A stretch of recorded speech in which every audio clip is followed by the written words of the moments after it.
Hello, hello, hello, and welcome back to a brand new episode of Survivor Social. I do hope you have your popcorn because we have a great episode today. For those of you listening on a podcast, I made popcorn. We have a great episode today.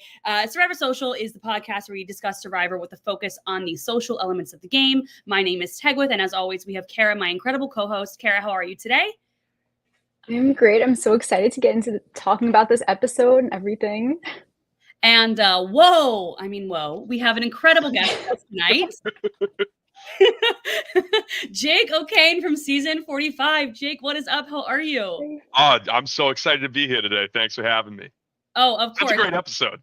Oh, it's such a great episode to talk about. Like, I cannot get into it. While we say that, how are you feeling about last night's episode? Is it one of your favorites of the season? I think last week's episode outpaces it by like inches for me, but last night was amazing.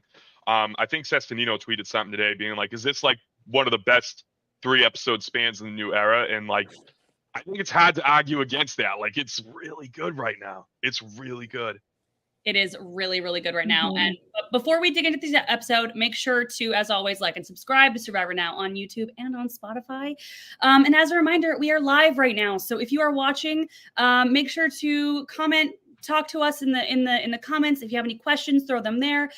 We love to chat with you guys. But let's get into it. Let's start off at the very beginning of the episode, right? This is one of the times where we just see in the immediate fallout of that wild tribal council. I know that tribal council is not technically a part of the episode, but the ramifications of that tribal council are a part of the episode. So Jake, how did you feel about, what Q did at last week's episode? I remember like after the episode, did Q have a big plan? Like, what was his thought process going in? And some people were like, it's like a huge thing to like get him back on top. And I think, correct me if I'm wrong, did he kind of confirm that like that really wasn't the case?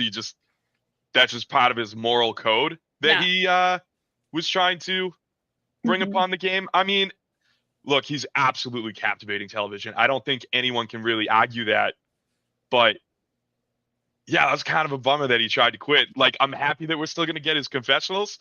And Tiffany going off on him was hilarious. I was laughing so hard. I feel like I missed something because it was just so funny.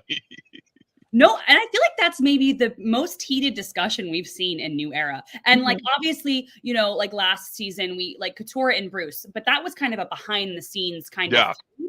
This was a blow up outside where people could hear the conversation. Don't you feel like this is the biggest like butting of the heads we've had in the New Era? Yes, absolutely. It makes anything that happened last season look like a pillow fight, to be honest. You know what I mean? Like seriously, like, even like, you want to talk about like Drew and my argument. Like, we had a little tiff that was like 5 minutes, and the next morning we're like, hey, whatever. You know what I mean? Like, but like this was like they fought right after tribal and they were fighting at the next tribal. Like, I know it was only 1 day apart, but like 24 hours later, it's still going, still in front of everybody. Yeah. You know what I mean? She's not running into a corner being like, dude, Q, like, I can't believe he did that. He's still pissing me off. He's like, hey, everyone, I'm not working with Q at all. I'm okay with saying, like, it's so funny. I loved it. Incredible TV. And also, the craziest thing is, I don't know if Cara, if you noticed this too, like the most vocal was, Tiffany, but we also saw Kenzie yelling at Q. Saw Ben for the first time kind of be like negative towards somebody. Yeah. It was I don't think we saw Maria being like, yeah, I didn't really like that. But like Charlie and Maria were maybe on the more quiet end of it. But like, people, we heard Ben say that does not rock about Q. And I feel like that was a big thing, right? I think it's so funny how they're all mad about it, how he tried to quit, and everyone's just so angry at him for that. I think that's so funny. We have some people in the chat. I just want to say, Lucas says Jake is looking snazzy. Jake is looking snazzy. I came from a meeting. I am wearing sweatpants. I was halfway through changing, and I'm like, I don't have the time. So I got comfortable in sweatpants. And it's the work from home look. Yeah. So top, party on the bottom. Exactly. Work from home look. Exactly. So Jake, I want to know, you've been in a tribal council. You've been at some crazy tribal councils, arguably even crazier than the ones that we've seen this season. How would you have reacted if that had happened, and you were an ally of Q's? Would it have been, do you think it would have made you this upset, like how everyone else is? I think if you're working with someone like that, it's hard to be like, you want someone who's solid. And I think that's tough to work with moving forward if someone's not solid. And it didn't seem like he was solid. Like, Q's going to do what Q's going to do. And he's not going to necessarily do what his alliance wants to do. And that's when everyone kind of knows that. I think that makes it difficult for like Kenzie and Tiff to keep moving forward with him in that way. I think maybe it would have been a better move to, let it happen and keep doors open, maybe. But I mean, it doesn't seem like Q has much doors open, so he'll take whatever door he may be able to get at this point. Yeah. And I also think, Cara, I would love to hear your thoughts on this. I was thinking, like, this is obviously a shorter game than, old school, new school, new era is a shorter game. How do you think this would play out in like a 39-day game? Like where, this kind of thing happens, but you have a lot more downtime to maybe get over some stuff. Do you think that Tiffany would have still had, and Kenzie and Ben would have still held on to that animosity at the next tribal council? I think probably. I think they would still be mad about it. Yeah, I think I so. think Jake, even going into the next episode, they'll be upset about it. Yeah, so I think that's something that, like, I think is different with the 26-day game versus 39-day game, is that there's less time to fix narratives. Like, if Q's going to get himself out of this spot, like you heard a couple people say this episode, that they're not going to vote for him if he gets to the end. That's a really, really tough perception to break, especially in 26 days. And even from last vote to this vote, this isn't a 2-day cycle. This is episode happened in 24 hours. Yeah. So there's not only is there not a lot of time to make inroads, there's less time for someone else to make a mistake. So that makes it even more difficult for Q in this episode. And Q voted for Ben, correct? Yes, he did. Yeah. Yeah. So, I mean, he's obviously left out. I'm pretty sure he's left out of the loop on this, but it's going to take a lot for him to. I would be really surprised if he's able to gain some kind of win equity back at this point, because I mean, if you're looking at this in a 39-day game, Tevin just went out, second member of the jury. What are you looking at? Like day 25 through 27, somewhere around that. So you still have like almost 2 weeks at most to flip a narrative, versus here, you might have a little over a week. Yeah. And it's hard for me to flip a narrative at work in a week, like let alone being, playing the game of Survivor. It's a little bit more difficult. And here's the thing. We're talking about, all of these people being mad at Q because Q was saying that he was going to quit. But the other thing to think about is Tiffany has another degree of why she should and is very rightfully really upset at Q. And that's because Q told Maria and Charlie, which if, 5 people know out of 9 people, that now means that everybody knows about your idol. And so, that's something that's hard to get back from. And Tiffany says that the longer she holds on to this idol that everyone knows about, the bigger her target becomes. Jake, do you agree with that sentiment, that the longer you hold on to a public idol, it's a big target on you? Yeah, I mean, she needs to get rid of it. You know what I mean? Because I think she has the right read. I mean, obviously she didn't play it this episode. Mm-hmm. It's tough to say if she should have. Like, I think looking at it right now, the tough part for Tiffany is that Tiffany doesn't know that Kenzie's against her at this point.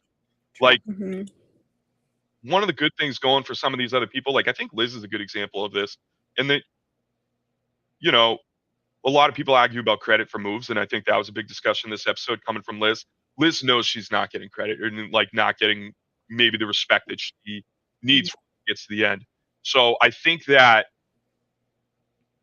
is an advantage for Liz, but that's exactly where Tiff's disadvantage is now, is not being aware of who she can rely on at this point in time.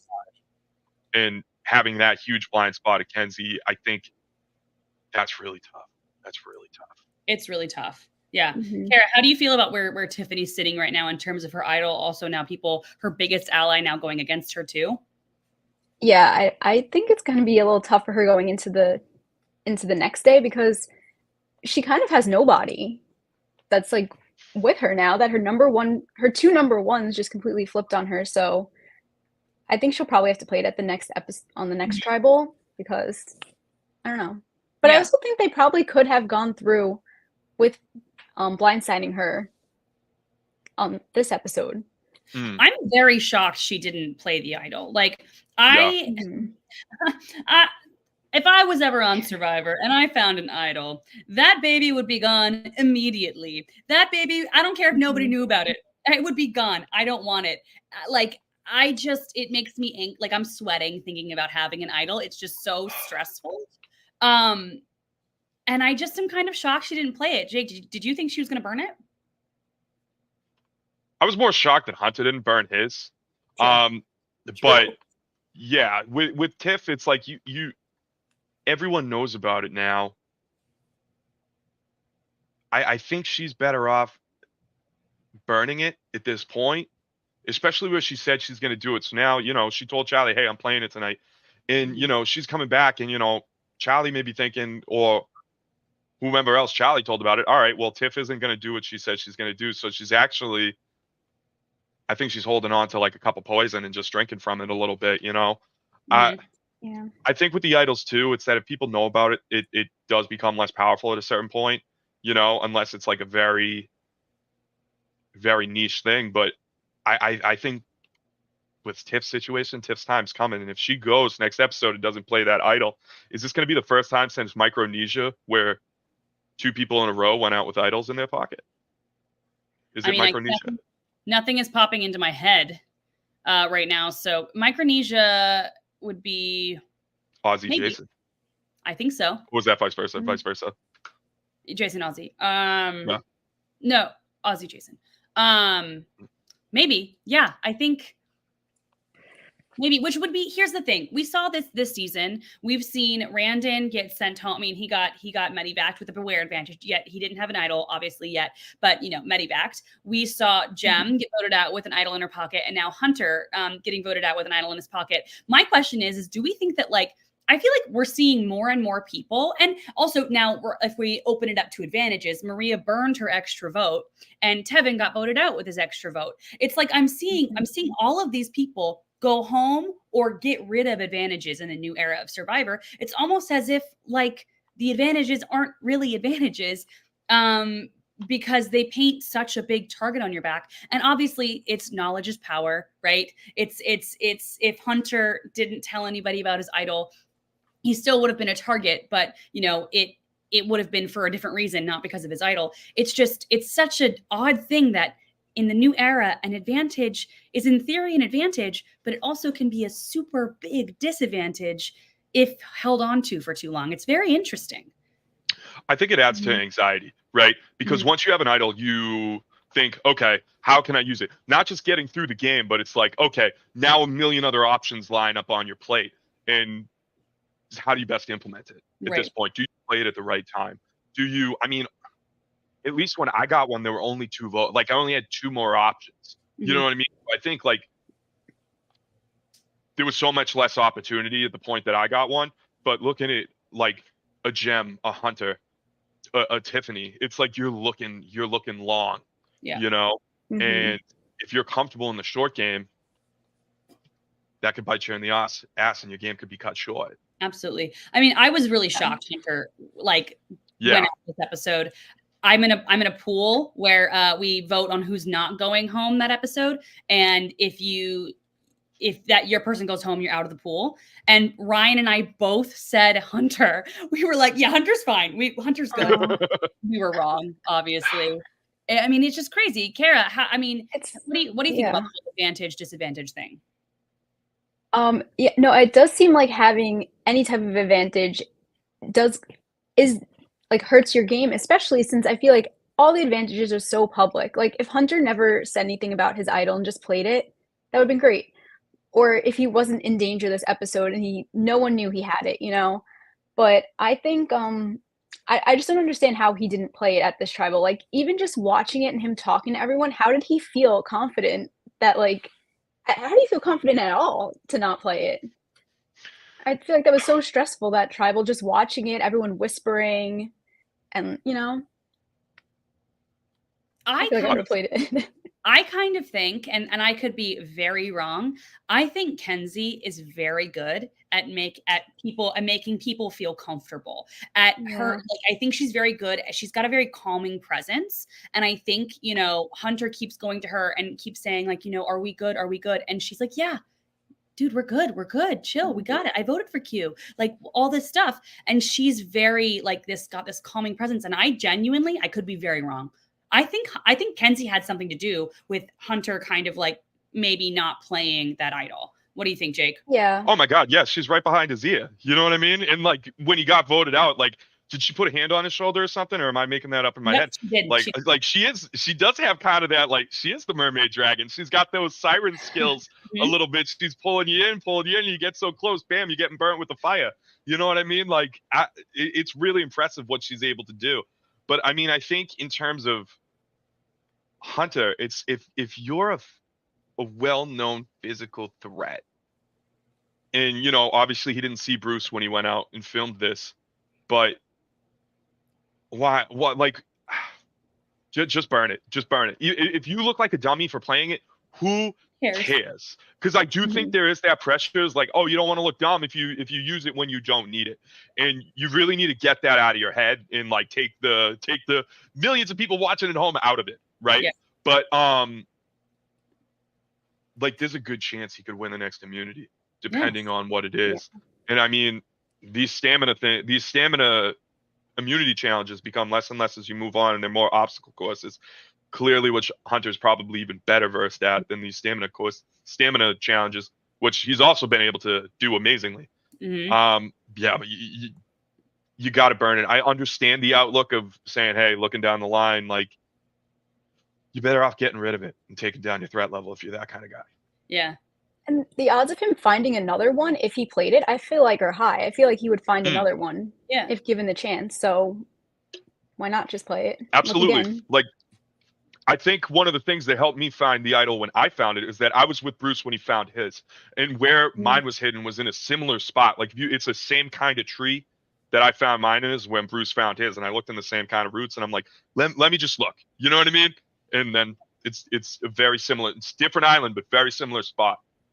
I mean, we've seen people find idols over and over again. I'm thinking like Russell Hantz. I'm thinking Ben Driebergen. You know, they can find out if you find it once. Granted, it's not going to be the exact same, but you do have a better chance of finding it. That's why I was also like, Tiffany, you also found one once. Like, girl, get rid of it. It's thinking like, you know, Marianne had a public idol. She got rid of it. She found an idol, and then she kept it hidden for the rest of the game and didn't even pull it, and pulled it out at Final Tribal Council and be like, look at this. I didn't have to play this. Because I'm that good, and she won. So I don't know. I feel like, you know, I always say this. It's so easy to talk from the couch. It's so easy to be a Monday night quarterback, but that's what we're here to do. Tell people who played the game where they got it wrong. But let's keep talking. Jake, you brought up Liz a little bit earlier, and I did want to talk about Liz a little bit. She was really upset that her move to get out Tevin, or the move that she felt like it was her move. I kind of agree with her. To get Tevin out was overshadowed by Q trying to quit. You know, she's worried she's going to get lost in this game. She doesn't want to be led to the finale. She wants to be a leader.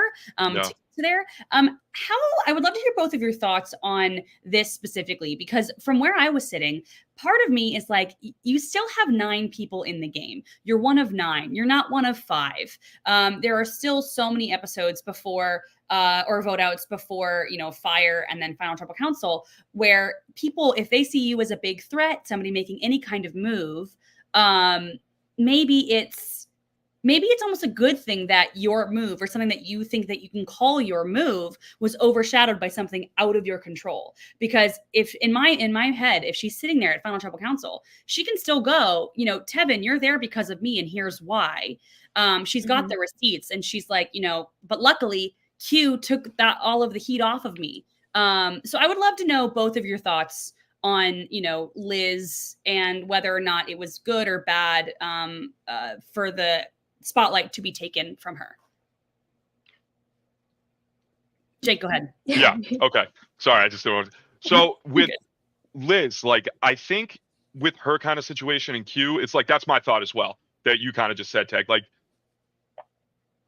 Q's a huge cover. Q's an attention grabber. So it's like you're able to do things, and you can say it's about being able to pitch it at the end, right? Like, you definitely don't want to get to the end. Like, I think you see it with Cassidy. Like, Cassidy tries to take credit for something, and then she feels like she did something, and Jesse and Cody on the jury were like, no. So there's that, like, kind of concern going in. And because, like, the full season, I mean, they saw all of 44, but, like, we saw all of 43 right before we went in. And there definitely is that concern looking at that. Like, I think you can take a lot from 43 and 44 and then try to think, okay, what was the last thing these people saw before leaving? Mm-hmm. But with Liz, I think Liz understands how she's being viewed. And so she's the kind of person who she's thinking, who do I sit at the end with? And how do I beat these people? And who does she think she's able to beat? And if she's not able to get out the people, like, if she wants to say, okay, here are the people that I view as GOATs. If I'm not going to be able to sit next to all of them, I need to make myself a worthy adversary to sit next to Kenzie, Maria, Charlie. So at this point, like, I do understand where she's coming from. And, like, I do think there's some momentum with the jury. If, like, they already have this view of people in the game, it's tough to build that up over time. I mean, there's definitely things you can do in tribal. And, like, obviously, like, I think you brought it up, Marianne has one of the greatest final tribals of all time. And obviously, I think people wanted to vote for her at that point, but she can have a great final tribal. And we know based on her job, like, Liz does a lot of podcasts. Liz does a lot of public speaking. So I want to see her have a little more confidence in herself for the end there. You know what I mean? Mm-hmm. Mm-hmm. Cara, what do you think about it? Yeah. I think, like, I understand where she's coming from, but I think that it, like, worked out for the best, because I definitely think she could still claim it in the end, and she's not seen as a target or a threat now for executing a move and getting out Tevin. So I think it was great because no one's looking at her. She can continue making these moves under the radar now, since there's other people that are bigger threats, and just claim it in the end. And I think people will be like, you know what? Yeah, Liz did come to me that day and say she wanted Tevin out, and then that's what happened. So I think it worked out. This is why Survivor is such a good show 24 years later. It's because like the people that go out there have to balance being not too big of a threat, but also not to be seen as somebody who's not making any moves, but make the moves, but they can't be too loud, but they also can't be too quiet. And you also can't make people too mad, but you also can't feel like you're buttering up the jury. It's like this mind, I don't know. It's just, it's a crazy show. And this is why it's still so good 24 years later, because there's things like this where it's like, well, you want to take credit, but should you? But also, should you? You know, it's like crazy. And it's making me think of like Emily last season, where when Bruce got voted out, Emily came the next day and was like, I did that. And in that episode, everyone was like, well, wait, what? Is, you know, and obviously we're seeing an edit, but you know, it's just such a hard thing to balance, right? Yeah, that's what I was thinking too. I was thinking of Emily during that, and I was like, see, I think it's for the best that no one is looking at Liz now. Yeah, it's probably to her best, but like I just hope like the game paranoia, like I understand that, and I got a little concerned with her for the next time on Survivor for next week. She seems to be having a little rough time with that, which, you know, I understand. So I'm hoping that she can, you know, have your moment, because, you know, everyone's going to have them, but like just keep it together after. That's a tough thing to do, and I hope she's able to do that.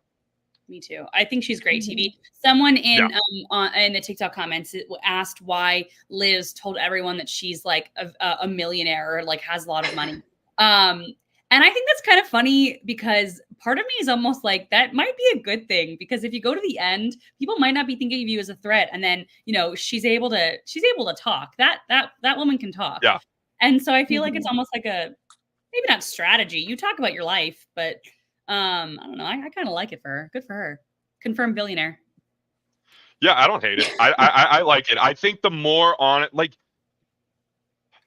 I mean, I think the more honest you can be, the better. Like, there's less to guard yourself about. I think that's good. I think, like, for me, like, I went out and I said I was attorney. Like, I tweaked a couple little things. And I think if I'm on a tribe with anyone other than another attorney, like, no one cares, really, for the most part. Like, because I know, like, how my demeanor comes across, and I feel like it offsets a lot of the stereotypes that attorneys have and, like, the concerns about that. But with Liz, like, it definitely it's funny because it's like, oh, well, no one will vote for her, but clearly she's successful. She's doing something right. So it kind of shows, hey, Liz knows how to operate, but also does she need the money? So it kind of puts her in, like, the perfect kind of niche to move forward, I think. And I like it. I really like it. And Liz is one of the people who I'm the most interested to hear from after the season or whenever she's out. But yeah, I'm really interested to hear a perspective on that because it's definitely strategy. I don't think it's like, oh, Liz, you know what I mean? Like, she knows what she's doing in that regard. She's smart. She's very smart. And I don't think that's an accident. And I will say, Jake, I am a big proponent of not lying that much about when you go on Survivor because, like, you're there 24/7. If you go in there thinking that you're going to lie, how are you sure that you're going to be able to keep up that lie that entire time? Like, I mean, I'm thinking like, what's his name? The guy who was a cop who lied that he was a funeral director. What's his name? Oh, Brett. Yeah, Brett. Yeah. I'm like, don't, like, that's such a big lie. Like, I could never. And the fact that you were on a tribe with somebody who did it successfully, or like pretty successfully, 2 people in the season. And I'm like, and I always say, it never works. It never works. People always find out. 2 people. That was crazy. Yeah. Julie, no idea. Katara, like, we're like, there's something else going on. But it was one of those things. It's like, even if you approach it, like, why are you going to make someone feel a certain kind of way about that? There's no reason to make them feel uncomfortable for that. But yeah, no, I mean, it was done by both of them pretty successfully. Wild. And I'm always like, don't do it. I think it's a bad idea. And then I was proven wrong twice in one season. I still say it, don't do it. But yeah, I think it's better. I think it's a good idea. Cause I mean, if either one of them said what they did, it's like, yeah, it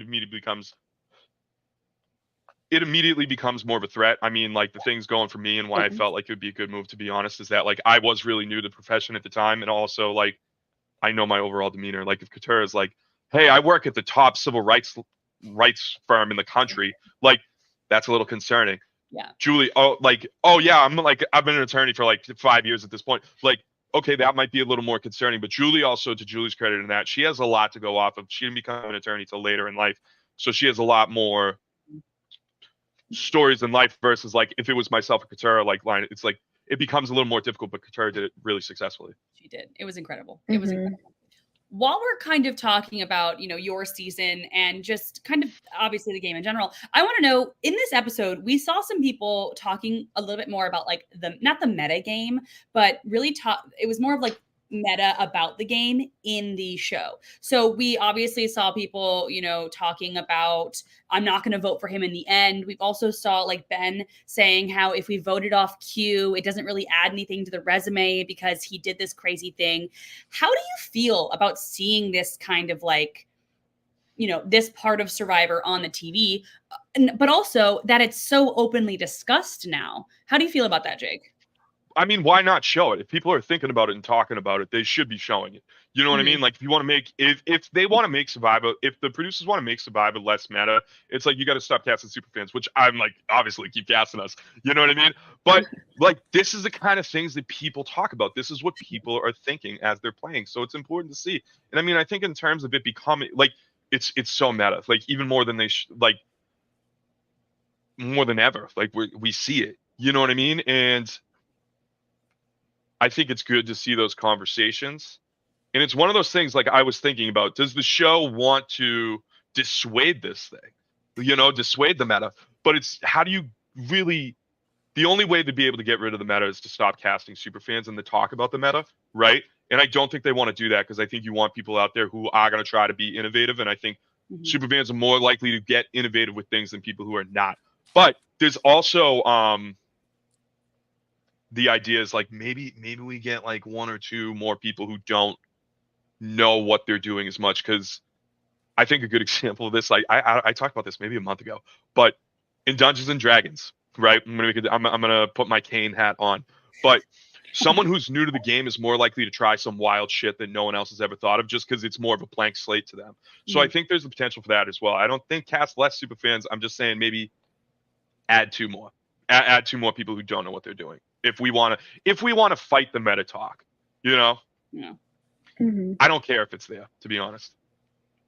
I would be okay with randos kind of coming onto the show. I think Yeah. it would, my big thing about like what I love about Survivor is I love the chaos, which is why I think the last 3 episodes have been incredible. Like, do I want Absolutely. to be in Mhm. their shoes out there on the beach with all this chaos? No, I want to be Kim Spradlin. Like, I want to be Boston Rob on Redemption Island if I'm out there on the Absolutely. beach. But Yeah. as a viewer, I love this kind of chaos. And, you know, I think back to like when recruiting happened a little bit more, you know, fans versus favorites, when like none of the fans were actually really fans. Yeah.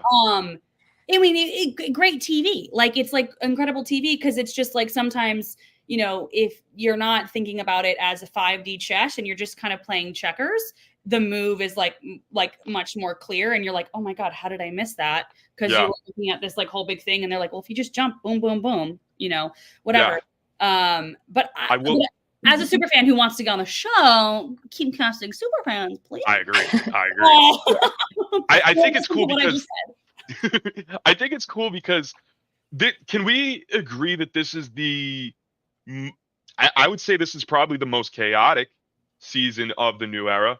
I think we can agree on that, right? In Yeah. terms, Mhm. especially like of volatility of tribals, which makes for amazing Yeah. television. And they're all super fans. So we're beating our own argument right now. True. But True. Lawyered. I'm arguing against myself, because I'm like, you know what, cast too many people. You know, I want every now and then I want to stick to the Planet Tribal Council. You know what I mean? Where everything just goes to shit because, I mean, but like Q is clearly a fan of the show, and he just sent that tribal into a frenzy last episode. So, but I don't know. Yeah. I feel like we could get a little more if you just throw one or two more people in there that don't know what's going on. Cara, are you pro super fan? Against super fan? What's your thoughts? I like having super fans on the show, but I also do think it's fun having people that don't know what's going on, what to expect. Like, even like on Australian Survivor, like Kirby, she said she never like watched before anything, or maybe just right before she went on, she watched a few episodes, and like she was awesome. I can't even like imagine going and not knowing really what to expect. I think it brings good TV. I think bringing up Kirby is a great It's a good example. great example. Jake, do you watch Australian Survivor? No, I don't. I watch clips of it, and like I know what happened with the current season. It's a lot. But it's I've been pretty busy, but it's like, yeah, for every Kirby you get, you're gonna get half the cast of One World. You know what I mean? No offense to One World, but you know, I started with One World. I got a good place in my heart for One World, but like, my hot take is I think One World is one of the best twists in Survivor. I think it's an awesome twist. yeah, I think it would make so much sense to do the One World twist in modern era Survivor, where people are metagaming. You know what I mean? Like, that's so much better. That's so much better rather than like, are the men and the women gonna hook up? You know what I mean? Like no, like see some plans. Huh? Yeah, I know it's a big brother thing, but I think One World is a great twist, and I you know, whenever I go on like TikTok live or whatever, and people like ask me like what my favorite twist is, or what is a twist that I think I would do really well with, I think I love One World. And I love, you know, the winner of One World. I don't know that I love like all of the everything involved in One World, but I do like it. I think that, you know, and that's why I think I'm a big pro theme person, and I don't not like the numbered. I think that's fine. I don't think it's hard to differentiate. I think it's perfectly fine. The Big Brother's been doing it for 24 years, just with just numbers. But I love the themes, and I think that like there are some themes back in the, you know, that we've done in the past that I think that they could bring out, and it would be really fun in the new era. You know, even with 26 days, I think it'd be great. I agree. I think what would be really cool is if they started with like a One World like kind of format, switch to Because I think if you start in the one world format, like people are going to be like, how do you react to like, oh, are we going to feed the other tribes? Are we not? Like, is one tribe going to try to get an edge? Are some people going to try to plan for the future? I think it'd be interesting if you start one world, do a swap to 3 tribes at 15, and then go from there. I feel like that would be how I would implement the one world twist. That would be so good. They love 3 tribes. They love like a fake merge. And one world, what is one world if not a fake merge? You know what I mean? Like that is incredible. I will say, if you are going to do the one world twist, I think you can't do it with 3 tribes. I think 3 tribes would just make things too complicated for viewers. People are going to be like, who's on what team? Who cares? You know what I mean? Like the casual is just going to get so lost. There's 0 shot. I think I would watch that. I mean, I would watch Survivor no matter what, but I think that's an incredible twist. I think that's 10 out of 10 producers who are definitely listening to this. Write that down. Speaking of 3 teams, we get tree mail and we get to the, we find out this challenge is going to be one of the ones where it's 3 teams of 3. And then the, winning team one of them will win immunity. Cara, how do you feel about this specific immunity challenge? Do you like it? Do you not like it? Yeah, I didn't mind it. I thought it was fun. Yeah? I liked it, yeah. Jake, do you like this one? I had no issues with it. Yeah, no, I like it. I think it's kind of interesting, the components of like making the teams at the beginning. I think like that's kind of the biggest attraction to it. I didn't like people like losing their votes my season on it, but like the way they did it this time around, I think was the best. Like you kind of, no one wanted to be with you. That's interesting. Like that's another layer to a challenge. And I would like them to keep doing this. Like this, the second time they've done it at the final 9. I think this is how they should do it moving forward if they're going to do it again. That making of the teams, it makes people show their cards a little bit. Yeah. And here's the thing, like I love when we give like the players agency, especially when it comes to like the social aspect. What is a schoolyard pick? This wasn't really a schoolyard pick, but like letting them choose their own teams is giving the players agency on a social level. We get to see a little bit more about what's playing out. And Jeff even talked about this. I think he talked about this at Tribal Council, maybe, where he was like, or maybe he was on the mat, or maybe I made it up. I don't know. But it was where people, he was like, there are some people you want to work with, or how did you choose teams? And when he pointed that out, I was like, Jeff, they could do more of this. They can do more of this if you stopped picking out of a bag and like went back to exposing who is close to each other. No, it was Charlie. It was Charlie on the mat saying like, no one really wanted to say anything because they didn't want to expose who they were close to or who they were against. And, I think that is a really interesting way to expose alliances or who people are working against. And I love it. I love these kind of, this like I think I've said this on every single podcast we have done this season. Bring back the coconut chop challenge immediately, please. I just, you know what I mean? Like it's so good. Jake, do you like this kind of schoolyard pick? Is this how y'all did it too? Just like choosing people? I can't remember. When we did this, like Drew kind of took the lead and separated us. You were gonna do the 3 strong guys. Somehow I was included in that group between and then we're gonna pick the mid people and the people who suck. Drew is like, I'm one of the people who suck, or I forget like what he named. Like he's like, I'm a weakling, decling, or like so he made something up. But in reality, it was him being like, okay, let me make sure like all my groups here are short up, right? So it was I'm sorry, what was the question? Oh, did you guys Drew kind of, it was, you guys got to pick your own. It wasn't like a draw, right? You guys got to pick. No. It wasn't a draw. We like they're like, decide what you want to do. You guys make your teams. And then like, we're like, all right, well, so how do we do this? And Drew's like, well, let's have 3 strongest men, 3 strongest women. And then like the quote unquote, as he dubbed them, I think the weak people is what he said at the time. So that was the strategy. We were like, all right, like fine, whatever. And then like, at this point, like the Kelly vote would just happen. So I'm like, all right, screw it, whatever. We'll see what happens, Kelly vote. Oh my God, that was crazy. Yeah, I don't know. I like when we give the people agency, but when we see this happen, we now have these, split tribes. This is when we see Q kind of moving and grooving again, trying to kind of gain some more ground. And he says there's a clear shot at Hunter if Charlie and Maria throw. And so Q is going after Hunter, where I always thought that, Q and Hunter were very, very close.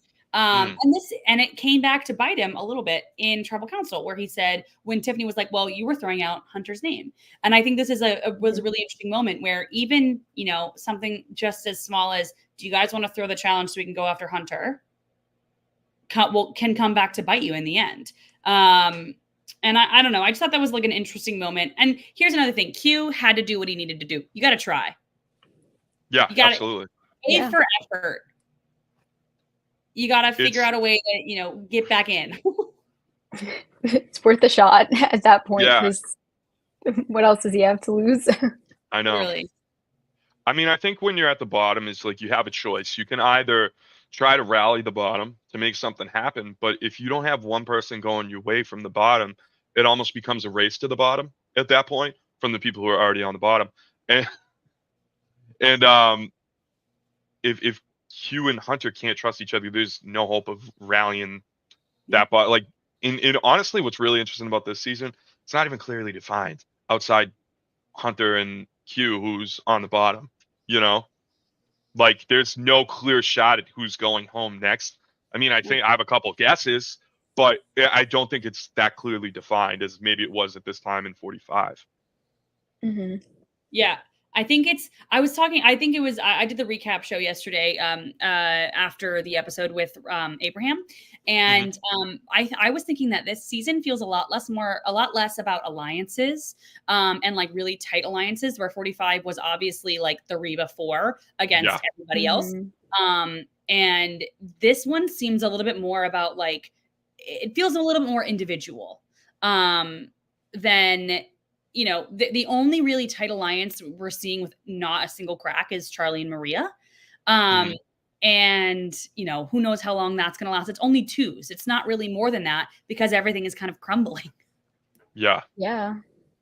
It's just kind of an interesting thing how 2 seasons so close to each other can be so different, because they're so different. It makes for really interesting Survivor. Like, I think like the not knowing what's going to happen next is I love that. And it makes these things a lot more interesting. But yeah, do you guys have any idea? Like, can we talk about who we think is going next? I don't know. I don't want to like ruin your format or anything. No, there's no format. There's zero. Okay. I genuinely don't know. Part of me is thinking Tiffany. Oh my God. Yeah. I would die. Oh my God. Tiffany's my winner pick. Do you think someone's going to tell Tiffany that Kenzie threw it out and they'll try and flip it on Kenzie? I don't know. I don't. Like, that's probably what should happen. Yeah. Right? Because, like, the thing about Tiffany right now, and it's like, if you're Tiff, you can clearly argue, like, obviously I'm a threat, obviously I have an idol, I'm going to play it. You know what I mean? But, like, she doesn't. The tough part for Tiff is like she has this power, but she doesn't know her positioning, and that's really tough to make any kind of intelligent decision. Tiff's in a tough spot. Tiff, if Tiff didn't have the idol, like I would be like, there's no way Tiff makes it through the next episode, because like I don't think Q can come back from his current narrative of like, I do think people view Q as like, he tried to quit. I don't think people really believe him to the point where if he even tried to say it was my whole strategy, people are going to be like, yep, all right, go screw. And then after that, Tiff is clearly the front runner. I feel like the next time on Survivor, it focused a lot on Liz, which makes me think that it's not going to be Liz. But I could also see, so for the longest time, I thought that Venus was going to be a 0 vote finalist, because I felt like there were people on the jury that just didn't really want to vote for her. And I think that Tiffany vocally said, why would we take out Venus? Because, she's not really somebody that people are looking at. So why would we do that? But now I kind of feel like there might be a better argument to take Q to the end over Venus because of what happened at Tribal Council. And so I'm almost like, is Venus going next? Yeah, really? I think Venus stock definitely goes up with the Q thing. Yeah. Venus stock, and Venus is amazing in confessional. She is such great TV. I love it. But yeah, if you're looking at that if you're looking at that jury currently, that's a couple people who are not they're not Venus stands on the jury. But the thing is like obviously it's not. I still think if she goes to the end, she's not going to win. I think that there would be an argument if she argues it well, she could get 1 or 2 votes, but I don't think that she'll get the majority of the votes. I do think that there's something to say for like the Mayor Ponderosa, Queen of Ponderosa, kind of setting some kind of tone. But I don't think that Soda is going to be like, yay, Venus. But I will say, if I'm out there and I'm seeing, okay, wait, Venus wanted to get Soda, Soda's gone. Venus wanted to get Tevin, Tevin's gone. Venus wanted to get Hunter, Hunter is gone. And if I'm there and I have ever been on the wrong side of her, I would be like, well, how is she getting these people out? I mean, it's obviously not just her, but it's, 3 in a row of people that were like her sworn enemy, basically, not really, but is very impressive. And it's almost as if like in that moment going for Venus is not really about like, can she get the votes at the end? It's have I ever made her mad and will she get me out? Almost. Because I feel like I do like 3 people in a row. It's kind of crazy. Yeah. If you make her mad, you're gone. I know. I still don't think people there give her credit for it. You know what I mean? Like, I think for the Soda thing, no. For the Tevin, probably not. Hunter also was Venus was on the wrong side of the vote, wasn't she? Well, or was that a whole split? Was that a whole plan? Okay, interesting you bring this up. We'll fast forward to the vote. Because I personally think that was a split that we were not shown. Because how it was 4-4-1. What are the odds that happens? Yeah. I think it was a split. I thought people knew, but then I was like listening to a podcast today, and they're like, I don't know, and that's like, that's like a pretty close split. Like that's not like good split. You know what I mean? Like you don't get more even than that unless and I Q's think voting Hunter. And I think Q was not included, which is why he just threw out one on Ben. Yeah. And I think Hunter was included because Hunter not in on the split. He just everyone was like, we're voting Q, we're voting Q. Yeah. I am in the realm that was definitely something that we were not shown. Yeah. Maybe not definitely. Well, I guess it makes sense because they knew Hunter had an idol, so why not do it like that just in case he plays it? And okay, so I wrote down who voted what. I don't know who voted what the second time around, but it was 4 votes Q, 4 votes Hunter, 1 vote Ben. Hunter, Liz, Venus, and Kenzie all voted Q. Tiffany, Maria, Charlie, and Ben all voted Hunter, and Q voted Ben, right? Tiffany and Kenzie were not voting the same way. And that to me shows that this was a split, because I don't think that Kenzie knew that Tiffany threw out. I don't think Tiffany knew that Kenzie threw out her name. So I do think that they are working like this still. And so the fact that they both voted a different person, to me, makes it very clear that it was a split. And then afterwards, every single person except for one person voted for Hunter. So to me, that just feels like a split. That's so weird that Liz, I'm sorry, I'm looking at the revote. Liz is the one person who didn't vote Hunter on the revote. Yeah, the one person who didn't vote Hunter on the revote was Liz. That is weird. Maybe that's why she's so pissed. Maybe, she was left out of it. Ooh. Maybe that's why she's so mad. She said, what did she say? Yeah. Hoe bags? Maybe that's why. That's so funny. Is this the first time I've ever heard hoe bags on Survivor? Liz is nothing. If there's nothing but what's the saying? Whatever. She's an icon and she's a trailblazer. and a mom. And she's everything. She's a mother, she's incredible. And an actual mother. Yeah, no, I am in the realm of like my conspiracy theory that was a definite split, and we would just keep us on our toes. Yeah, no, yeah. I agree. I'm looking at this now. I know we were talking about Venus before. So obviously Venus would want to sit at the end with Q. Who's the other? If Venus is looking at her final 3, who's she looking at the person to sit next to her other than Q? Liz. Who should she be looking at? After this vote, definitely Liz, right? If Liz was left out. I kind of think that she would be thinking Liz anyway, because I think she likes Liz. Yeah, it looks like and they I were talking know, this episode. which I think is very like interesting because I feel like they have a closer relationship than we're being shown. I could be wrong, but Mhm. I just feel like they're always kind of together. And I don't know. I feel like she thinks that she would have a better chance against Liz. If that's true or not, I don't know. But I do think that that's the best case scenario for Venus to win. I think Venus would get a vote if she sat against. I don't think she'd get a vote if she sat against Kenzie. I think she would get a vote if she sat against like maybe Maria. I think Maria's playing a great game, but I think she's playing it like if I could see a world, and this might be a hot take. I don't know. I didn't think about this too much. I could see a world in which Maria and Charlie are there at Final Tribal Council. They are together. And so they kind of split the vote. But I think that when you have someone that is that close that you're that closely working with, you can only have one person at Final Tribal Council.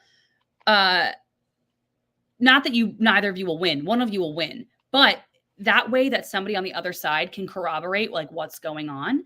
Whereas in Final Tribal Council, you're not going to like always corroborate and have the exact same story. And so I think that like there could be something where the two of them like are butting heads and then one person like decides to put one on Venus. But I don't think she'll win. I think that she could just I've been seeing things about Maria and Charlie and how they're playing the middle so much. Like, would they even have any agency in the end if they made it there? Like, what have they really done to win? You know, like what moves have they made that were their own? Depends on their performance.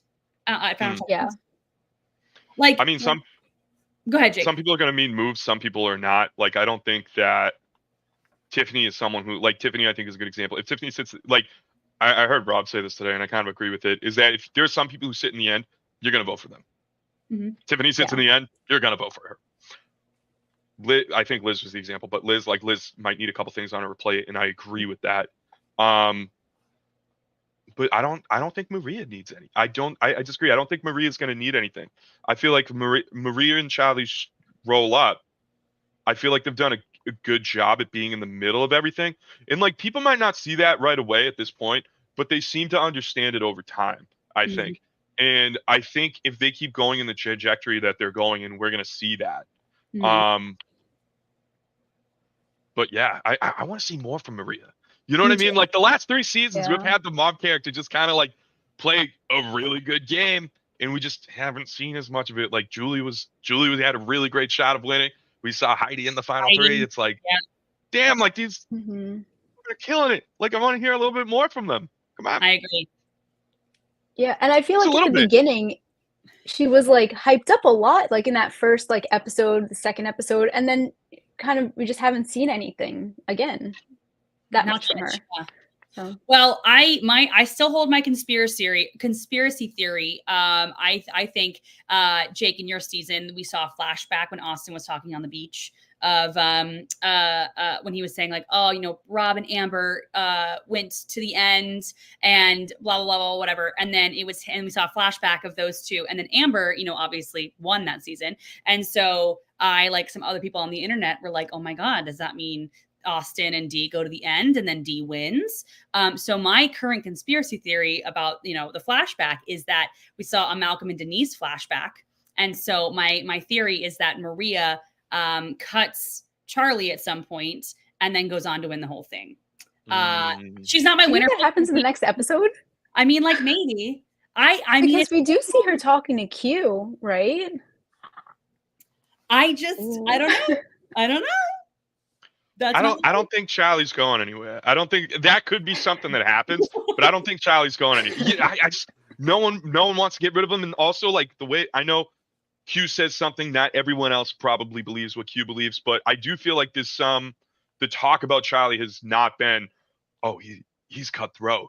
I'm concerned about Charlie. Like no one seems to be concerned about him. Like last season with Dee, it's like it was brought up by a couple different people that Dee's a huge threat. That hasn't been brought up by Charlie, and I don't think that's the appearance that Charlie has. You know what I mean? So I don't think it's like he did just win an immunity, and Hunt is gone now, and so there might be a little more concern about him immunity challenge wise, but I don't think they're at the point where Charlie's a concern to people. I think that might happen the vote after next. I wouldn't be shocked, but I think next round he's going to be fine. I think I honestly, so I also, we haven't really talked a lot. We talked a little bit about Ben. I also want to talk a little bit about how Ben is positioned, because he and Kenzie are now close. So close that when Kenzie brought up the blind side on Tiffany, she was there with Hunter, Charlie, and Maria, and that was 4. And they were like, we need one more. And she's like, Ben, we've got Ben. Ben's in the bag. And then when Charlie went and talked to Tiffany, realized that Tiffany was going to play her, or he was like, yeah, she's definitely going to play her idol. It was him talking to Ben, and Ben was like, I got Kenzie, we'll fix it with Kenzie, blah, blah, blah, blah, blah. Those two have, it seems, gotten kind of close. Yeah. And I almost think that like maybe it could be Ben's time next week, because I think that like he's in on a lot of talk. And I love him. He's in on a lot of talks. Yeah. But he is such a good social player. He is able to get people in, like, and as somebody who's like had a conversation with him before, he is the kindest. He's so like bubbly and incredible that your guard just comes down when you're talking to him. And there are a lot of other people like that on this season, but I kind of feel like it's getting to the point in time where people are like, if Ben's there, people are going to want to vote for Ben. So I mean, it's like, maybe it's Ben's time. I mean, yeah, no, I agree with that. I've talked to Ben before too. Ben makes you feel like anytime you talk to Ben, you feel like you're Superman after talking to him. You know what I mean? Like, he's that kind of guy. He's just such a nice and genuine dude. And you know where that's scary? That's scary on Survivor. You know what I mean? So, I mean, he hasn't made big moves, but like, I do feel like that sometimes like people have this idea of the social threat. And maybe it's less so in the new era, but like, if you can talk and you get to Final Tribal Council, we've seen people like, who would have thought that Gabler was going to win in 43? But I've also met Gabler. That man can talk, and that man can make you laugh. And that man makes you feel like you're the only person he wants to talk to in that moment. And like, that's sometimes all it takes at Final Tribal Council. I mean, you need to have one or two things that you can like lean on, but I don't know. I think people want to feel good about, who they vote for, right? At the end, like people want to feel good about it. And like, I think Gabler's also a great example of that didn't really come through on the season, like the viewing experience, but you meet Gabler within like 2 minutes of talking to him. You're like, oh my God, he's awesome. Like, yeah, I get it. Like immediately you get it. You know what I mean? But I had a conversation with him, and I was, it was like outside after a Bryson 1 event, and I was having this conversation with him, and I was not a fan of his win. And I still don't like, it's not my favorite. But he walked away. I immediately turned to Ryan and I went, oh yeah, no, I get it. Totally get it. 100%. Yeah. I understand why I did that. Yeah. Oh my God. Yeah. But like Ben also has a similar thing in him to Gabler, in that, oh my God, like you can't not love the guy. You know what I mean? Like he's such a nice, genuine dude. And maybe we can't always see that. Maybe that might not make the most captivating strategic confessionals, but like you don't always need that, And I think maybe that's why I know he doesn't have the most confessionals this season, but like he's so funny. I love Ben. Ben's awesome, and I really hope that his time's not coming up. But yeah, he could be popping up as a threat soon. That's actually a really good observation. Yeah. And we did see a lot of him in this past episode, so yeah. I mean, I don't want to be right. I want to be wrong. I hope you're not right. Can we talk about how great this cast is? What? Like people go like, can we talk about how great this cast is? Anytime someone has gone recently, like it's been a loss. You know what I mean? Like, I mean, even the pre-merge, I think the cast there was amazing. I think the only complaints people really have about this season that hold any water is like maybe there was a little over editing, but even on those people, like I don't think it's their fault. I think they're captivating television. But like this cast is bringing it front to back. Like I have Jelinski merch that I have, and I proudly wear. I love this cast, from like Jelinski to whoever wins. I just think they're incredible people. And I think only reason the season got any kind of bad reputation in the beginning, obviously, was a little bit of the over editing, but it's none of the people's faults. I will always go back to, it is the 3 tribe format's fault. Yeah. And Cara, I don't know if I said this on here before, but Jake, I don't know if you heard when Dee was on, or one of the on Fire with Jeff Probst. She was like, Jeff, I'm going to push back on that a little about how he likes the three tribes because no one can hide. And Dee was I did hear this, yeah. I hid very well because we just kept winning.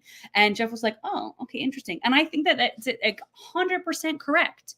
Like if people keep winning and one tribe keeps going to tribal council, there are 12 people who are hiding beautifully on winning tribes. And I blame the three tribes personally. Yeah, I mean it depends what the definition of hide is, right? Yeah. Like, because like if you're on Bello or Reba and Lulu is just a cluster F, you know what I mean? Like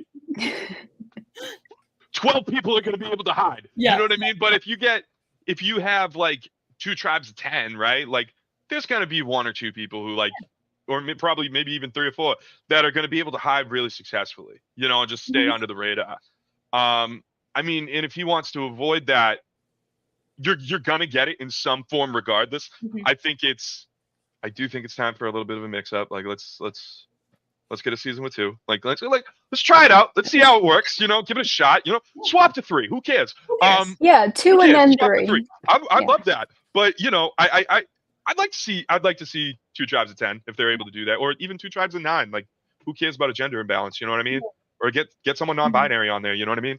But like, yeah, like there's options that we could. It's not impossible to do 2 tribes of 9. They did it in Edge of Extinction.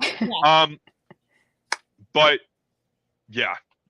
I there's going to be able to hide, and Dee's absolutely right. Like, people can hide. People can hide. Like, who didn't go? Like Nami. That's why Venus is here. Sometimes that's great. Sometimes that's great, and we still get Venus today. Or like, I don't know, who's a good example from like old era 2 seasons. Like, who would have went? Like Kobe and Palau. Like Kobe and Palau is more screwed if that's not like, and they're able to hide until the merge. You know what I mean? And but like it's great. We saw more Kobe. Yeah, exactly. I retweet all of that. Agreed. I do. Okay, this is kind of a silly thing that I want to talk about. But I noticed it this episode. So Hunter, when he starts to get nervous this episode, he goes and he starts to like write everyone's name in the sand because he's like, okay, this is what's happening, blah, blah, blah.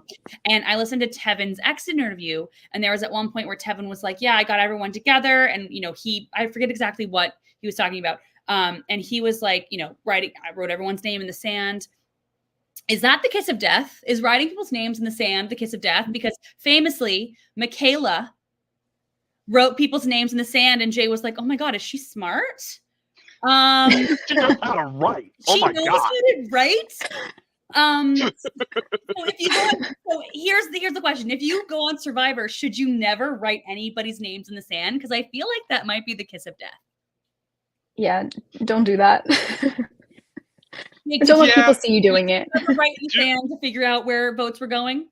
Do it in your head. If you need to practice head math at home, do it. The numbers don't get that high. I promise. You know what I mean? Just be able to count to 20. You are set in all circumstances. Done. You know what I mean? But yeah, don't write that. Don't do that.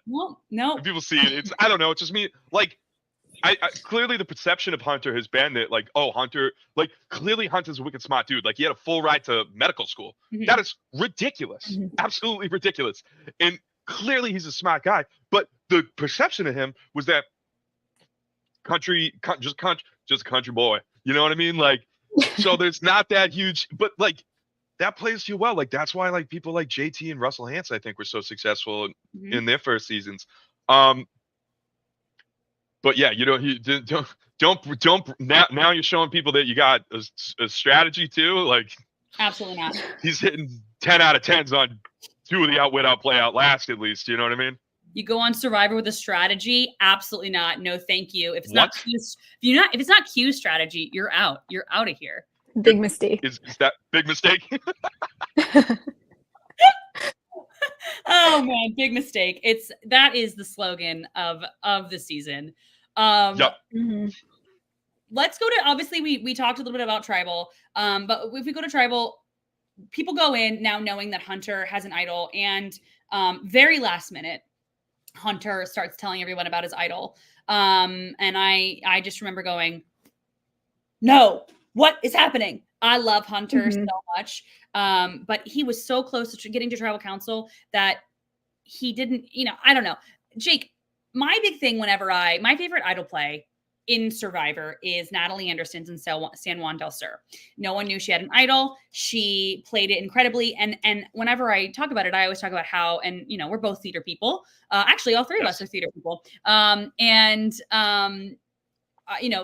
Tribal council is theater, right? You're there. The audience is the jury. You're trying to like play things up.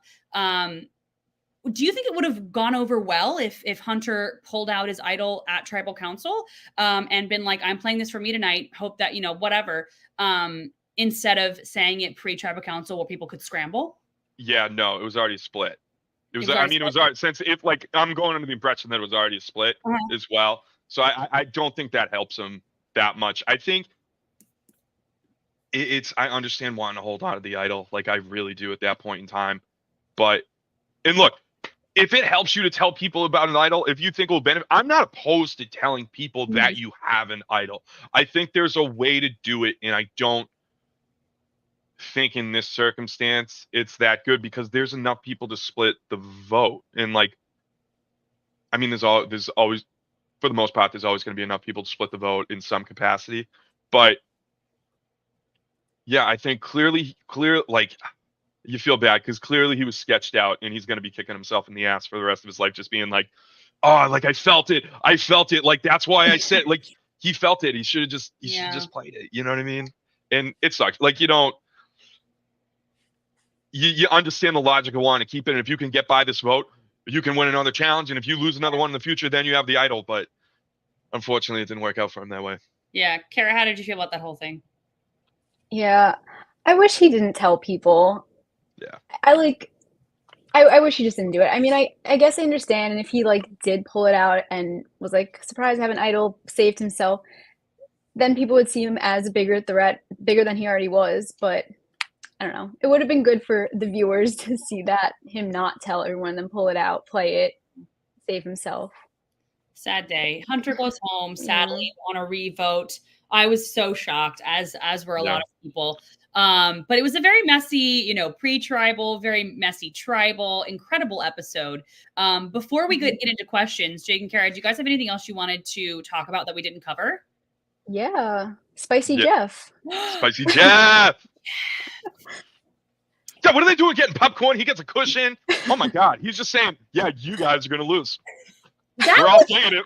That was so savage, him saying that. That was absolutely wild. No, and also, here's the thing. Did that also give them a little bit of an edge? Because they're like, joke's on you. We're gonna do against that. Because he did that. And then Yanu won. So is that like the magic thing to be like, Jeffrey doesn't believe in us. We will now at least not lose. Oh my God. Yeah, I mean, it did. I think it probably did give him a little kick in the ass. Who's on that team? Q, Liz, and Venus. Mm-hmm. Yeah, it probably did give him a little kick in the ass to like, Jeff insulting us. Big mistake. You know what I mean? Like it was big mistake. I thought it was funny. I like sassy Jeff. You know what I mean? It's so like the cushion, the popcorn. Like, all right, like I don't think he's jumping the shack. But it's. That's he didn't cross the line, but it's close. It's like I don't want to see it go farther. Let's just keep it on this line. Like you're at a good line. Let's keep it there and just do it differently. Next episode is actually going to come in dressed as what's her name from the AMC commercials. Here, I swear we make movies better or whatever. I feel like they're going to pull the like the Office prank, what they do on Dwight with Asian Jim. I feel like that's like the next thing. They're going to get Randall Park to come in and just do. That's so good. Great job, cast. Yeah. That's what I feel like the next Jeff thing is. I will say though, I like he's taking it a little less seriously. 41, this man was like, Survivor is everything and we're family and all this stuff. And I'm like, step off the gas a little bit, Jeffrey. Let's take a little breather. It is just a game after all. I do think like out of pocket. It's so out of pocket. Oh my God, yeah. But like Survivor is so many things that like I do feel like to people who play it, people who watch it, it's so many things that Jeff can do it so many ways and it still makes good TV. I really like it this season and it's really refreshing. And I think it's props to Jeff as well for promoting this, but I think this season in the out of the new era by far has the best and most interesting tribals. Like I really care about what's happening other than just like the vote. Like we had a whole Tiff and Q fighting here. Like you go back and like, or at least this week, like everyone's like Hunter's trying to figure it out. And literally, I don't even care what people are saying. I care more about like, who's Hunter talking to now? Are they convincing Hunter? Like, or like earlier, like the Banu tribals, like Banu is amazing at tribal, so captivating.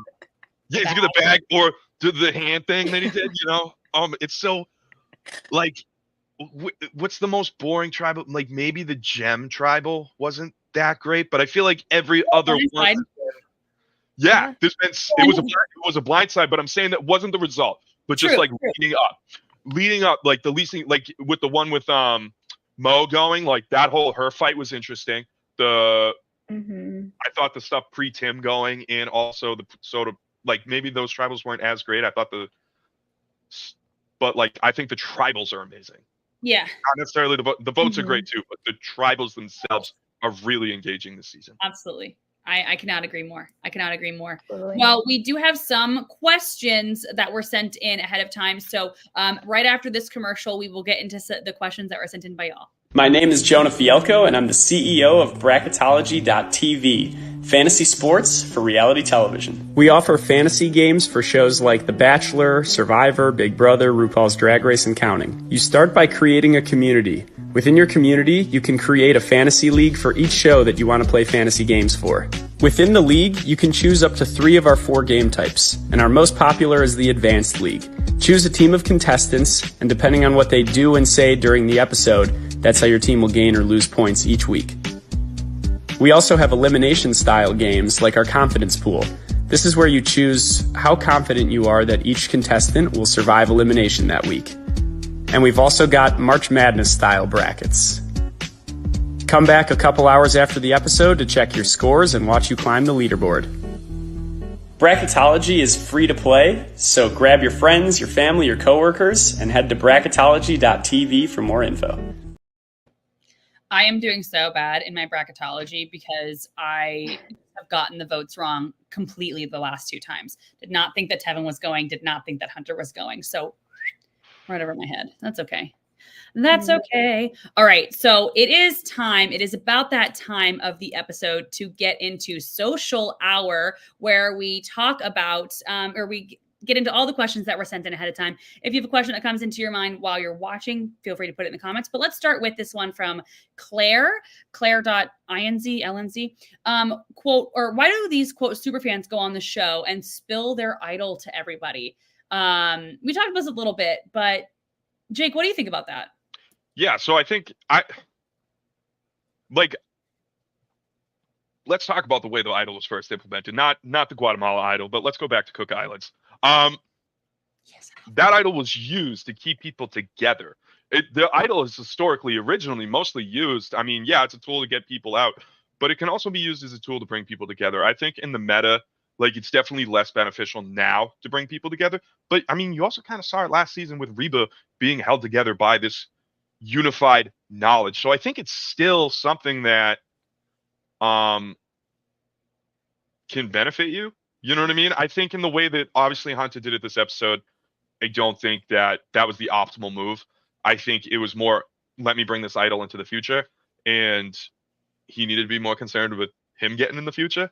But I don't think it's necessarily a bad thing. And I mean, I did the same thing with my idol. You know, I told people about my idol. Obviously, like my move did not work out.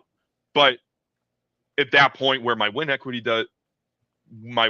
was low, something needed to happen and I needed to take credit for it at that point. So I think there's times where you need to tell people, and it's like this idea that you should never tell anyone about your idol. It's like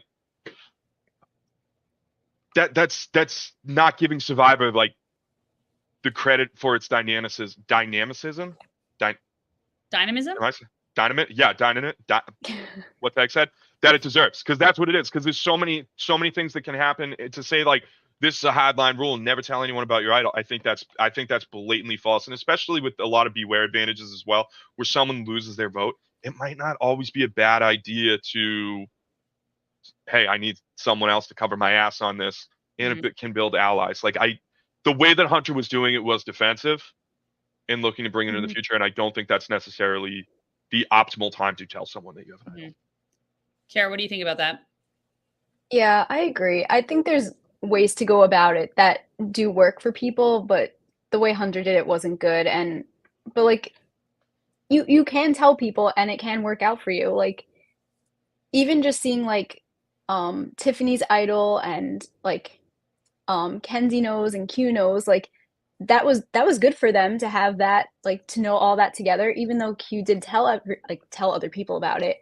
But like just them knowing that like before all that, like I feel like that was good for them to bond them together and keep them together as like trusting each other.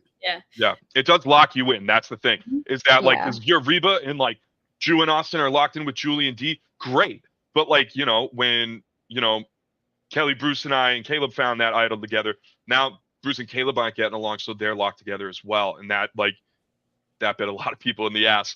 So you've really got to be sure about who you're telling and who you're coming in with, because it can be a good thing, it can be a bad thing.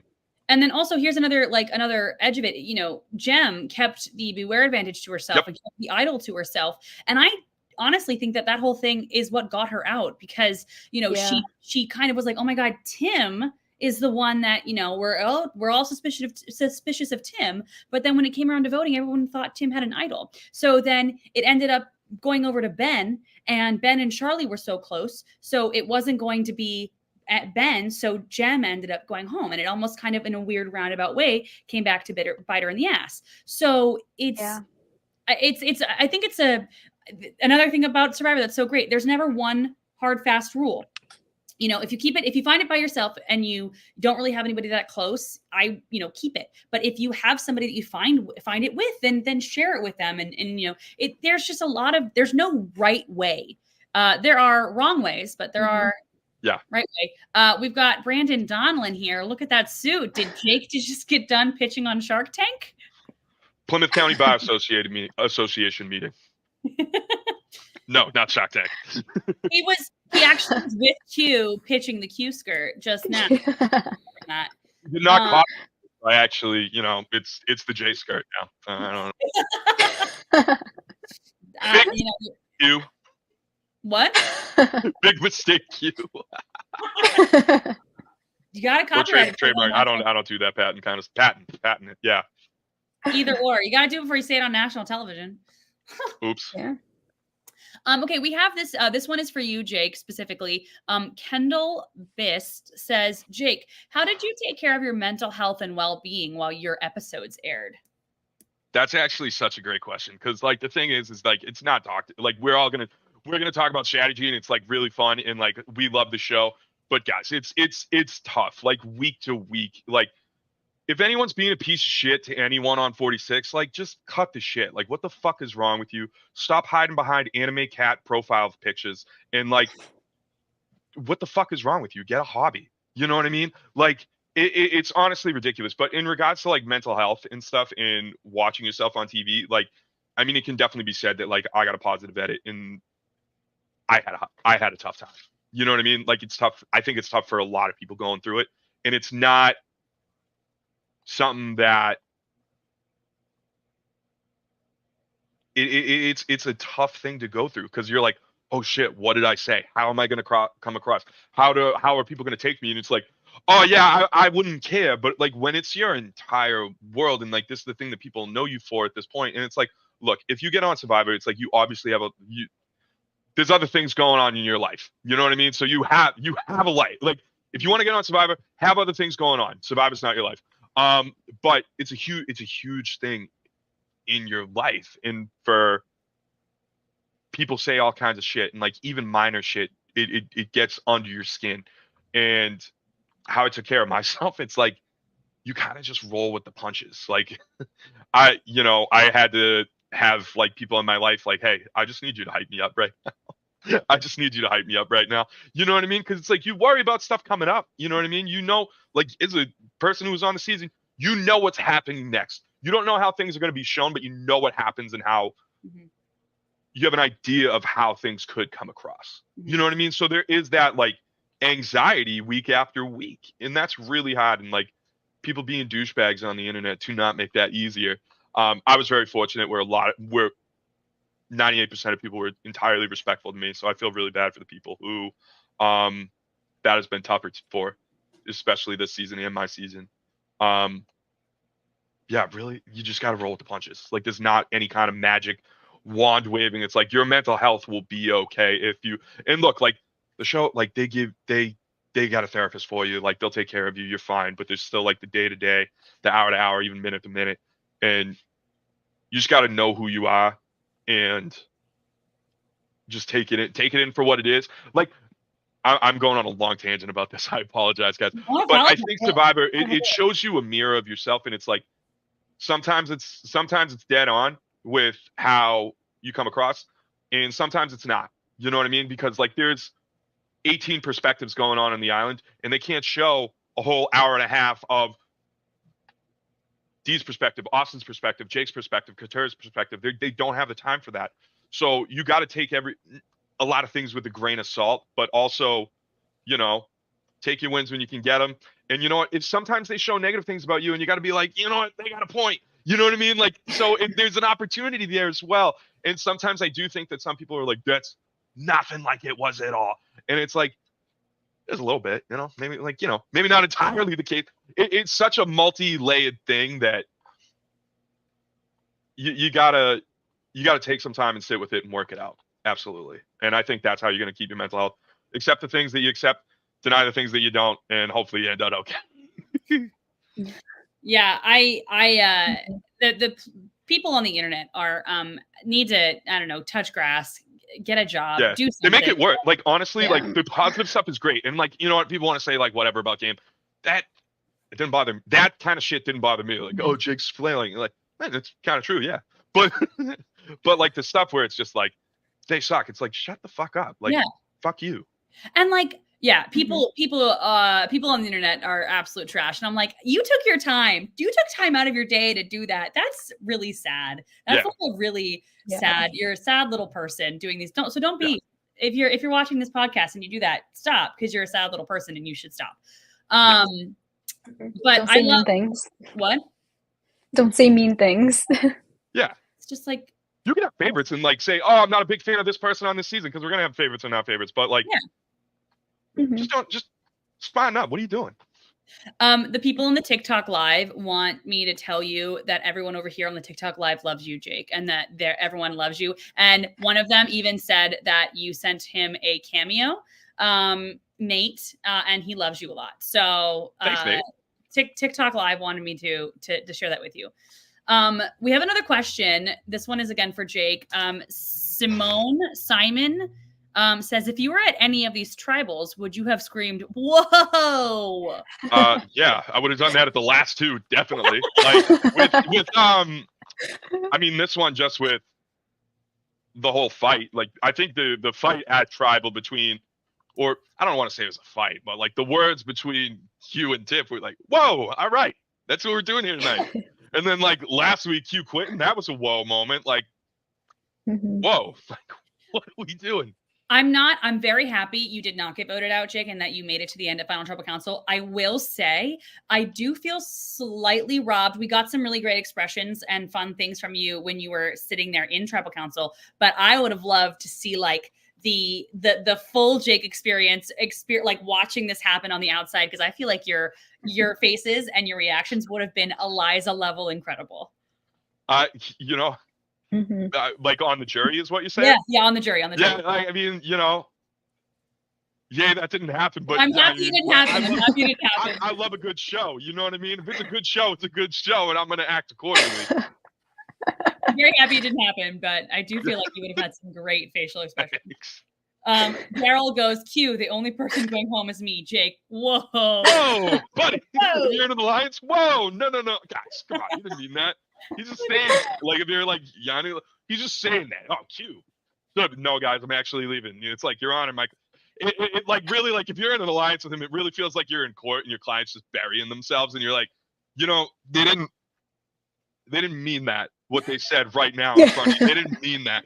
And sometimes it's like you have nothing, like you see it, like, I don't know, on some lawyer shows, it's like, you admitted on camera that you did this. You've signed a sworn affidavit saying that you did these acts, and today you're telling us you didn't do it? Yep. Yeah, Your Honor, I don't know their right today, like, I don't know what to say. Because, like, there's those moments where it's like you're in court and you have nothing to say. It's like, Q, I quit. His alliance. Oh, like, what?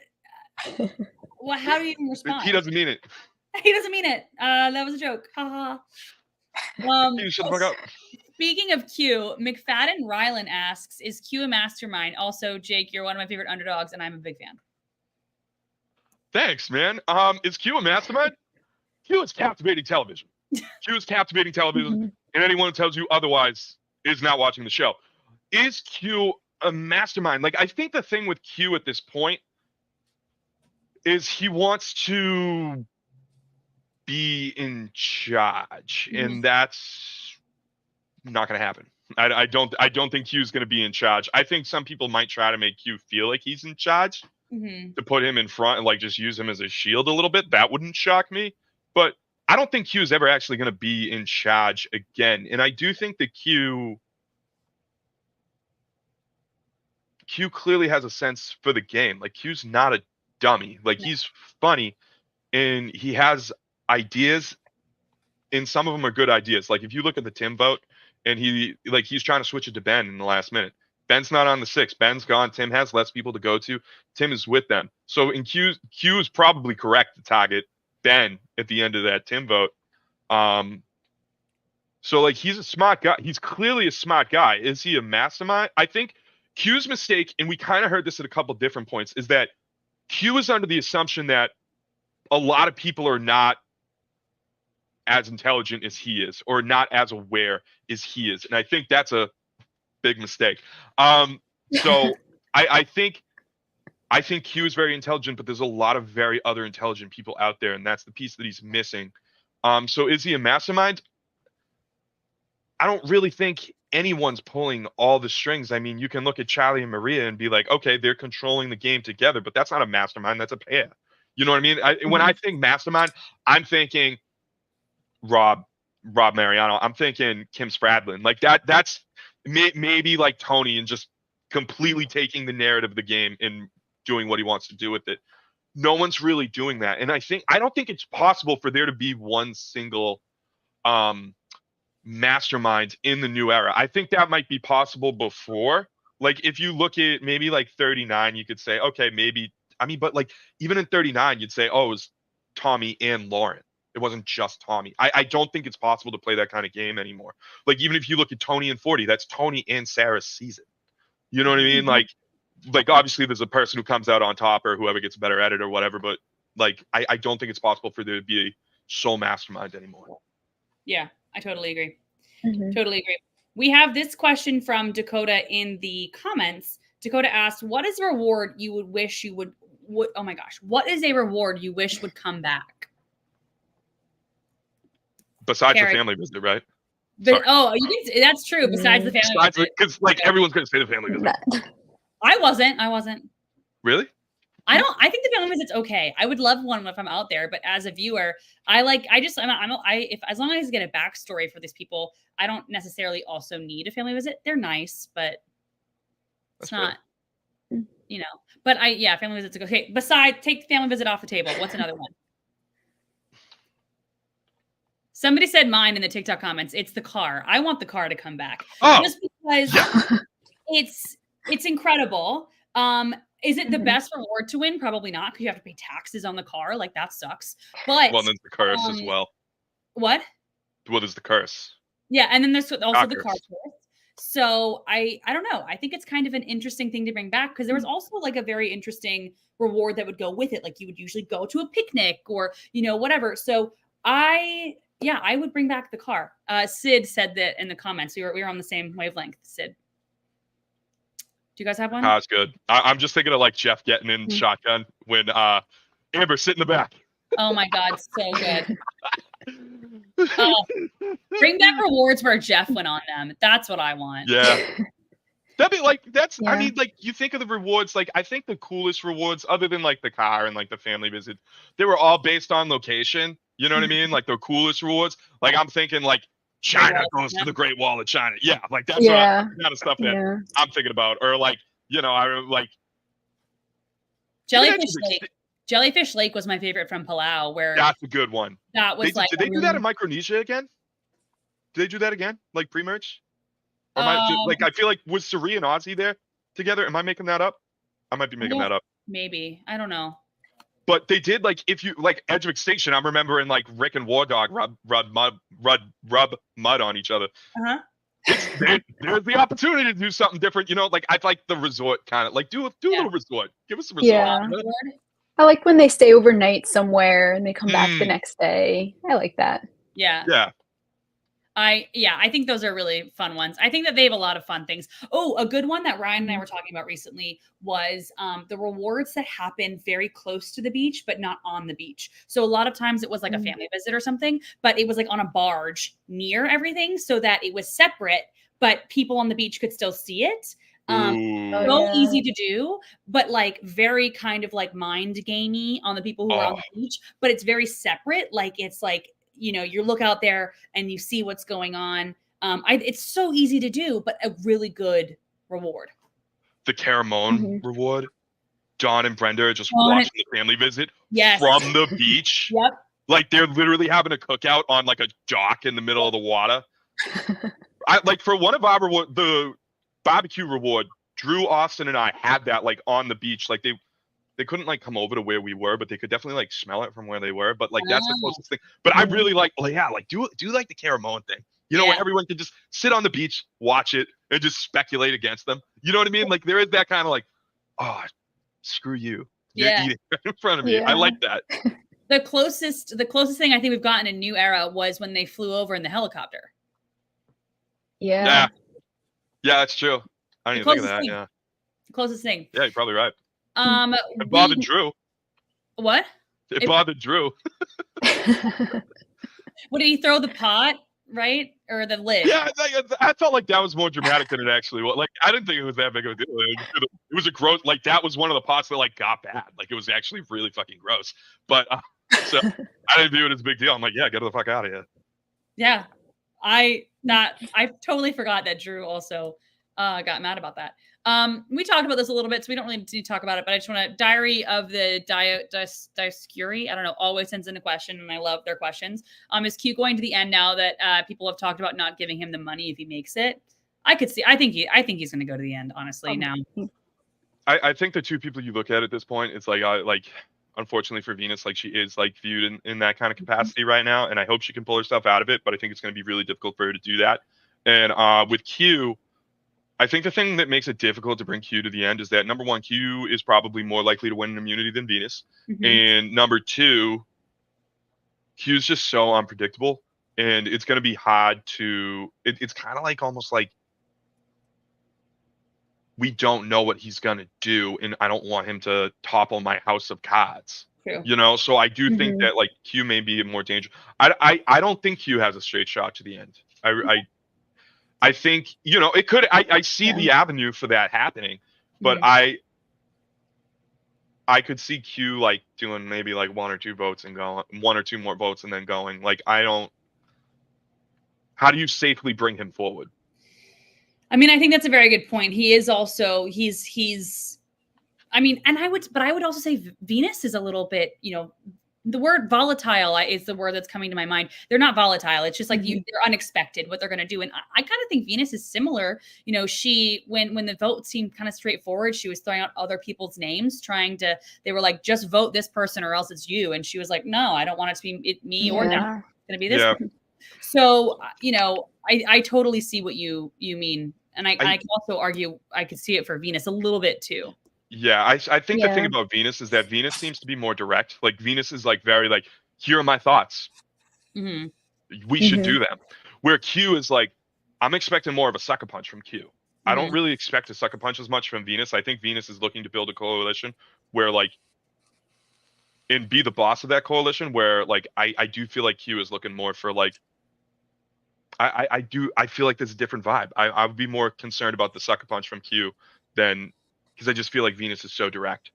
I see that. I can see that. But especially now, Q, like everyone knows Q is so like unpredictable. I feel like it's almost like, okay, we know Q is going to do something crazy, probably. So again, I feel like it's kind of like you know Venus, you know she's going to maybe do something. So like, why not keep her? You know how she's going to act. And I feel like now Q kind of falls under that with him being unpredictable. You know he's going to be unpredictable. So you can kind of predict that he's going to be unpredictable. You know what I mean? That's If interesting. that even made sense. No, it makes No, sense. I see what you're saying. No, it's a good point. Expect the unexpected, and you know whatever he does is I totally see that. I totally see that. But I could also see people being mad at him still and just being like, let's just get him out, like, because of we don't need him here anymore. Yeah. I could see this is why I love this cast. I could see all of these things happening. We've got one or two more questions, but this one I thought was a really interesting one sent in by Dan. If Bruce told y'all that he's playing an idol to push the target off of him, do you see the parallels between his game and Hunter's game, as Hunter attempted to do a similar bluff? And then he continues and resorted to keeping his idol and got massively duped. Do you see the parallels between like a Bruce and Hunter game? Yeah, I mean, there's definitely the parallels, right? Because they're both challenge beasts, right? Like there's apps like I think if not Q. I think if Hunter sees 45, Hunter doesn't do the same thing. Right. I think if Hunter like just saw the whole way that the Bruce thing went down, I don't think that he does the same thing. And you know what I mean? Like, it's even at the time, it's like with the Bruce thing, it was like probably a good idea to get out Julie at that point, which is what Bruce wanted to do, but there's other people wouldn't do it. So it's like he has a good idea. So he's like, if it works out, like I get the idol longer, but it's you're already winning immunities. Like you're already a threat. Like I mean, I would have preferred that Bruce stayed that night, but like it was him or me, you know? But yeah, there's definitely parallels between their games. Do you have any thoughts on that, Cara, that you want to add? I was just thinking, like, it's probably so crazy for like this cast to have done their season and then watched 45 happen, like play out. I feel like that's probably such a weird thing to experience, watching like the season before yours play out. Did they get to watch an episode at all? Because they got to see all of 44. Okay. They saw all of 44. We saw up to Mergatory of 44. Like we saw the Josh vote. Okay. But yeah, I was always like, when I was like in casting, I'm like, please let me be the odd season so I don't have to like wait so long. I'd absolutely die. I don't know how these people keep it together for that long, but I would die either way. That's gotta be weird. I would die either way. The last question that we've got is from not Alex 15. Why do you think Kenzie brought up Tiff's name this early? It's a good question. A really good question. We didn't talk about this. This is a good question. No. Yeah, it's good to talk about. What do you think, Jake? I feel like Kenzie found out about the 6. Yeah, that's like the biggest thing. The 6 is gone now, right? Yeah, it's dead. Half of them are literally gone. So I feel like in my mind, I feel like she found out about the 6. Because if she found out about the 6, this is entirely it makes so much more sense if she knew and Tiff didn't tell her. And like, because if I'm Kenzie at this point, and then I found out Mermaid Dragon, yes, and I found out about the 6, like, I'm like, oh, so if I didn't have immunity at the Tim vote, would that have been me? You know what I mean? Because it brings up those questions. And I think with Kenzie, it's like Kenzie's clearly a great social player. So she might feel like she's insulated enough. Because I think one of the things that the show doesn't get is that you don't see all the relationships that people just have talking about their lives, you know, and that's something that's missed big time. And you always see it in exit interviews as well. It's like, I thought I had a great relationship with this person, but we didn't see it at all.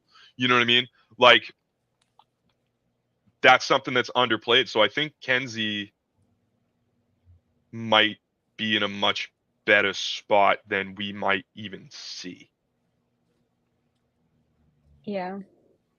I like Kenzie's game. I do think that she kind of brought Tiffany up slightly too early. I don't think it'll come back to bite her though. Like, knock on wood, I think she'll be fine. But when she was doing it, it was giving Gabby going against Christian in 37 a little bit to me. Where I was just like, it's a little bit too early. I didn't think that Kenzie was going to go, but I just was like, I don't know, like things can come back to bite you. But I honestly, I don't know. I don't think it will. But you know, you can't blame a girl for trying. Yeah. Yeah, I mean, I think she doesn't want to sorry. be. I just don't think she wants Tiffany to get her first. I think that's probably how she feels. Maybe, I don't know. I do think that Kenzie, like people perceive Kenzie as a threat right now, and then them viewing her close to Tiff, especially with Tiff having the idol, makes Kenzie more of a concern. Like if I'm Kenzie, it's like, oh, Q's out of the group now, so it's like, are they going to split the vote on me and Tiff? You know what I mean? To weaken Tiff either way. I don't. It's like there's always a question of, is it too early? You know what I mean? Like there was even that question with like Jesse and Cody, and that's the final 6. Yeah. You know what I mean? There's always going to be, was it too early? This was brought up routinely for Tony and Cagayan. And looking at it, like if hypothetically, let's run this, Tiff goes tonight. Tiff went, Hunter's still in the game. There's 3 Nami, there's 2 Yanu, Q's all over the place, clearly on an island by himself. Hunter's still a huge threat. Kenzie like kind of falls under the radar massively, still with those strong social relationships. So is it too early? Maybe 1 or 2 rounds, but like I don't think it's that bad. I think she might be getting some crap for it, but like I think the advantages of it, or like we don't see Kenzie's entire game. And if it's happening, like I'm guessing it's happening, and obviously this is kind of fan fiction because we don't see it, but I don't think it's that bad. Yeah. I think you maybe have swayed me a little bit. Cara, do you have any other thoughts? I mean, I agree, but I also wouldn't be surprised if we see it hurt her. Like someone tells Tiffany. I don't know. Yeah, Well, I think it's awful that Tiff Yeah. stayed, and now like you have now people know that Kenzie said her name. That's awful for her in the game. But if Tiff went home tonight, great for her. Maria, Maria still wants Tiffany out. And Maria did say that she thinks that Kenzie might be a little bit of a threat too, but she feels like Tiffany is the bigger threat. And so I think if anybody tells Tiffany that Kenzie is going for her, it hurts. What it does is it hurts their ability to get Tiffany out even more, where I feel like Maria wants Tiffany out and wants Kenzie out, but wants Kenzie out less than she wants Tiffany out. And so I feel like it getting back to Tiffany is less likely because it's not out of left field. She said it to somebody who also vocalized wanting Tiffany out. So that's kind of why I feel like maybe it won't come back to bite her right now. True. But I don't know. We do have one final question, but that has nothing to do with Survivor. Somebody named Teggy the Teg, I don't know, sent in a question, favorite musical, question mark. And I felt, we need to know. Cara, do you have a favorite musical? Oh, when you have 3 theater people in a podcast do a theater, you got to ask. This had to happen. Yeah. One of my all-time favorites is Spring Awakening. So that one is my top. Incredible. Great show. I did that back in college. We did that in college. Yeah? Yeah. Who were you guys in it? I wasn't in it, but I had to. I was ensemble when I did it. Nice. I did a non-ensemble show. Who were you? Georg. Nice. Is that the Skylar asked? Skylar asked him. Yeah. Right?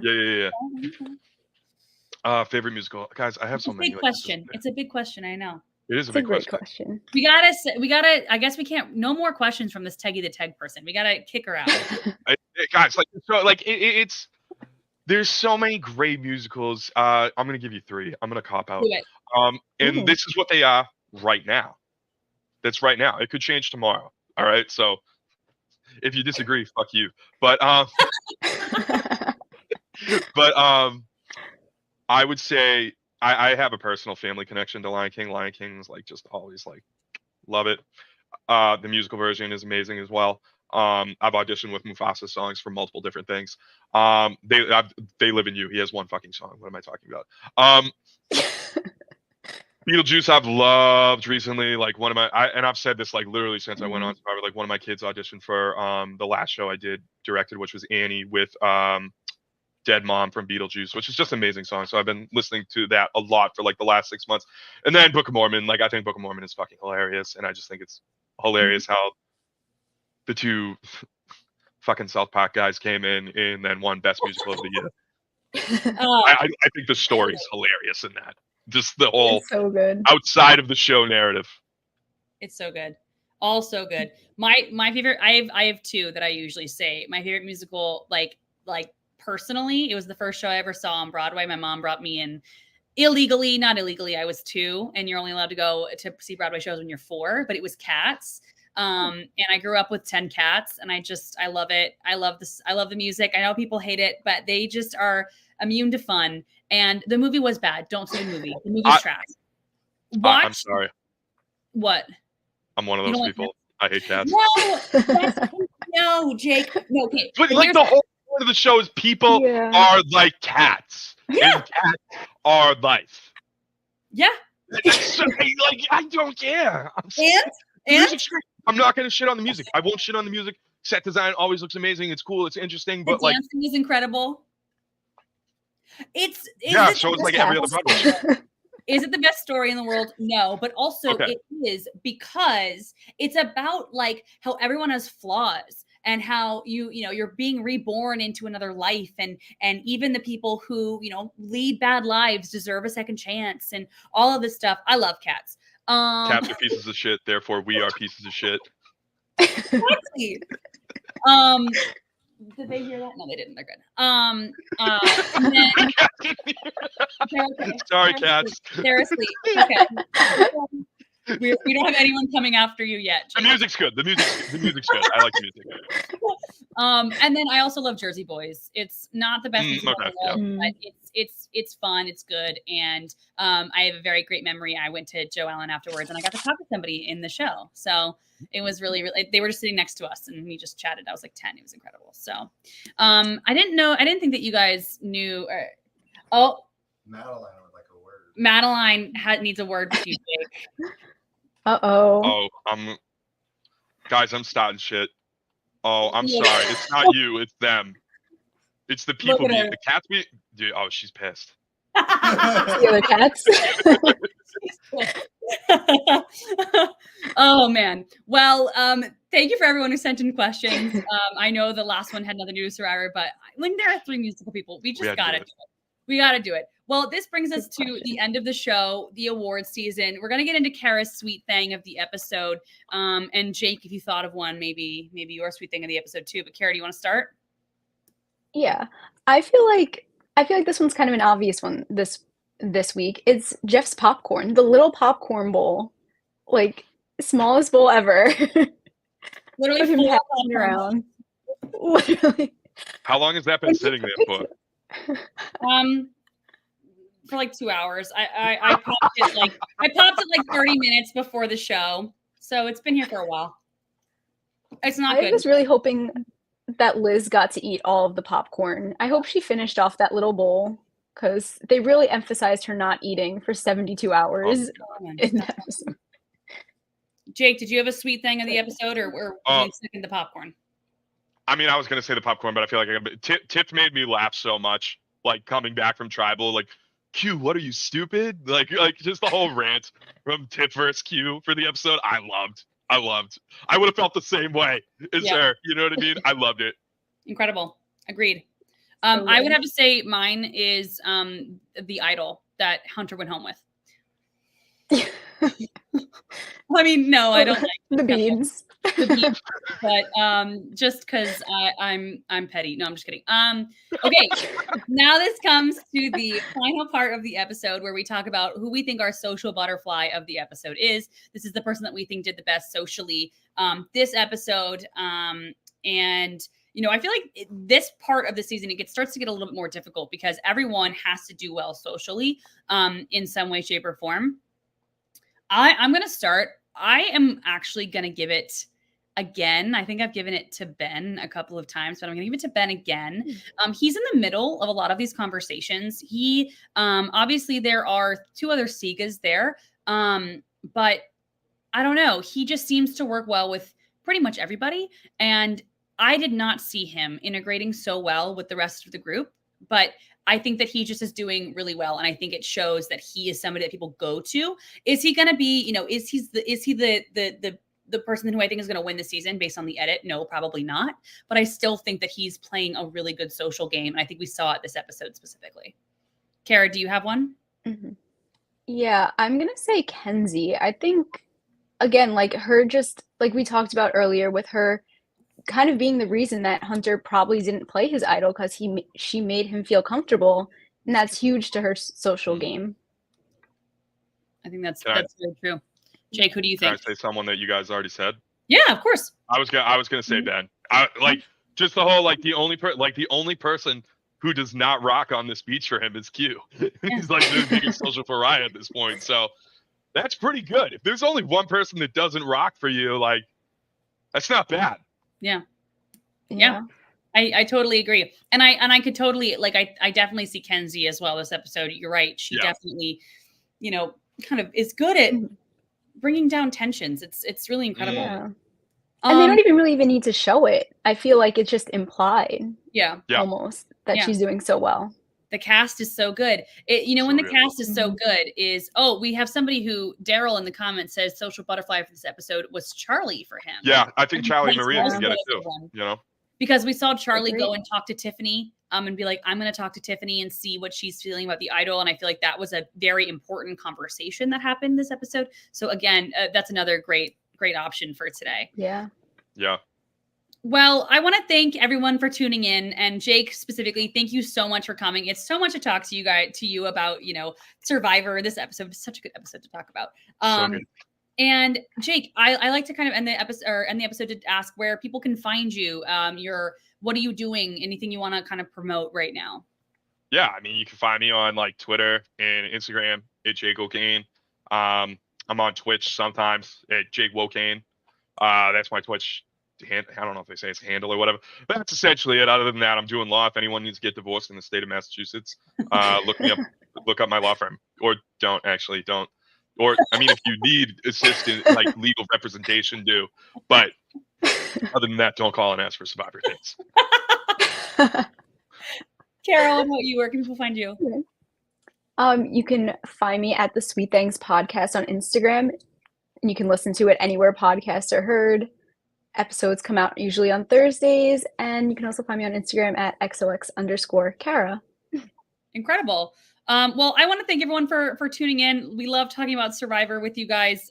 Just as a reminder, we have Stock Watch tomorrow, Friday at 2 p.m. and got something for you Saturday at 3 p.m. And as always, like and subscribe Survivor Now on YouTube and Spotify. But thank you so much for listening, and we will see you all next week. And don't forget to stay social. Bye.